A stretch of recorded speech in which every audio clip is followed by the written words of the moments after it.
والے بچے سے بھی اقامت کروا سکتے ہیں. ماشاءاللہ تو آپ کا بچہ 12 اور 15 سال کا ہے تو آپ اقامت اس سے بھی دلوا سکتے ہیں. لیکن بچوں میں اگر شور نہ ہو تو آپ خود اقامت دے کر اور اذان دے کر، اذان کے بعد اقامت دے کر آپ خود نماز کی امامت کروا سکتے ہیں. امید کہ آپ کا جواب مکمل ہو. شکریہ مدنی صاحب. ناظرین اور ایک کالر لائن پر موجود ہیں، جانتے ہیں ان کا سوال. ہیلو جی السلام علیکم مظہر صاحب. جی وعلیکم السلام صاحب. کون صاحب؟ ہم آزاد بول رہے ہیں مدینے سے. جی سعادت صاحب.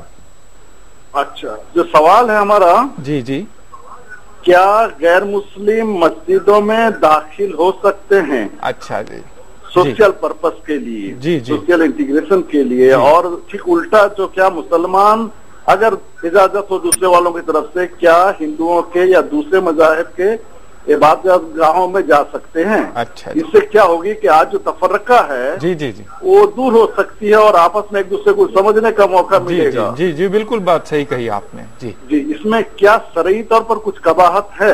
اچھا جی مدنی صاحب سے پوچھ کر بتائیں مجھے. تو آئیے نا ہم پوچھتے ہیں مدنی صاحب سے.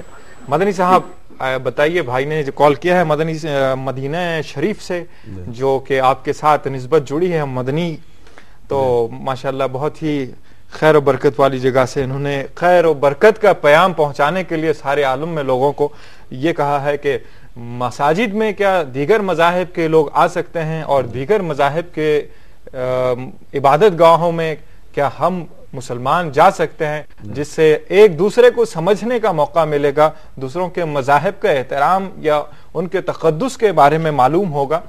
وعلیکم السلام ورحمۃ اللہ وبرکاتہ. بھائی صاحب مدینہ طیبہ سے بات کر رہے ہیں، اور مکہ بالکل قریب پڑتا ہے، جہاں پر دنیا کی سب سے پہلی عبادت گاہ قائم ہوئی، جس کو ہم کعبہ اور مسجد حرام کہتے ہیں.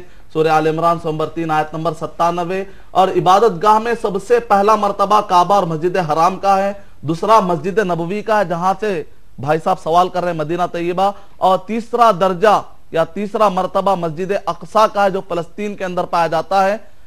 اور بھائی نے سوال کیا ہے کہ مسجد میں غیر مسلموں کا آنا، آپ کے لیے میں بتاؤں، مدینہ طیبہ میں مسجد نبوی نبی اکرم صلی اللہ علیہ وسلم کے زمانے میں، اگر آپ صحیح بخاری کا مطالعہ کریں گے اور طبقات ابن سعد الکبریٰ کا مطالعہ کریں گے تو خود امام بخاری رحمۃ اللہ علیہ نے جو باب باندھے، باب الوفود، جو وفد آتے تھے، میں نے اس کو ایک مرتبہ کاؤنٹ کیا تو تقریباً 120 سے زیادہ وفد ڈیلیگیشن غیر مسلم کے آیا کرتے تھے.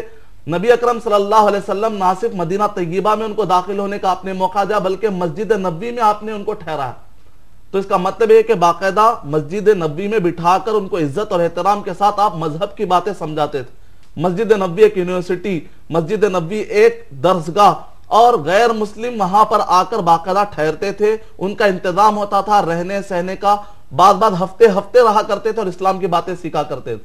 اور خود صحابہ کرام سے عیسائی اور یہودیوں کے عبادت خانوں میں جا کر ان سے دینی باتیں کرنے کا بھی ثبوت ملتا ہے.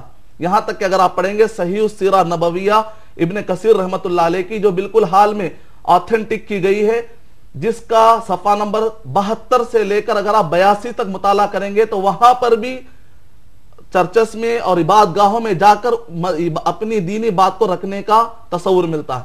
یعنی مطلب یہ ہے کہ ذہن کھلا تھا، پہلے وسیع تھا، لوگ ایک دوسرے کی باتیں سننے کے لیے کافی براڈ مائنڈڈ تھے. تو ضرورت اس بات کی ہے کہ اس کا احیاء کیا جائے اور لوگوں کو ایک مذہب دوسرے مذہب کو سمجھنے کا موقع ملے، تاکہ لوگوں کو سچائی معلوم ہو جائے. تو یقیناً اس بات کی اجازت ملتی ہے، باقاعدہ آپ غیر مسلم کو بھی مسجدوں میں آنے کی اجازت دینی چاہیے اور باقاعدہ ان کو سمجھانے کا، اسلام کو سمجھنے کا موقع دیا جانا چاہیے. اس سے پہلے بھائی نے بھی ایک سوال کیا تھا کہ کیا ہم دوسرے مذہبی عبادت گاہوں میں جا کر نماز پڑھ سکتے یا نہیں پڑھ سکتے. اگر آپ کسی بھی مذہبی عبادت گاہ میں جاتے ہیں اور وہ لوگ آپ کو اجازت دیتے ہیں، جیسا کہ عمر رضی اللہ تعالیٰ عنہ کے زمانے میں اجازت ملی تھی اور بعض صحابہ کرام کو اجازت ملی تھی، اس طرح اگر آپ کو اجازت مل جاتی ہے، وہاں کا مینجمنٹ آپ کو اجازت دیتا ہے، تو ایک ایسا ایریا جہاں پر کوئی بت یا کوئی ایسی چیز جو شرکیہ چیز ہو، اگر وہاں پر نہ ہو، ایک صاف ستھری جگہ ہو جو ہٹ کر ہو، جو عبادت کی جا رہی ہے اس مقام سے ہٹ کر، جو دامن ہوتا ہے جیسے بڑا یا کوئی چبوترا ہوتا ہے متصل، اور وہاں پر بالکل صفائی ہو، آپ کو یقین ہو کہ وہاں پر بالکل صاف ہے، تو یقیناً آپ نماز پڑھ سکتے ہیں، بشرط یہ ہے کہ وہاں کے مینجمنٹ سے آپ کو اجازت مل جائے. امید کہ آپ کا جواب مکمل ہو.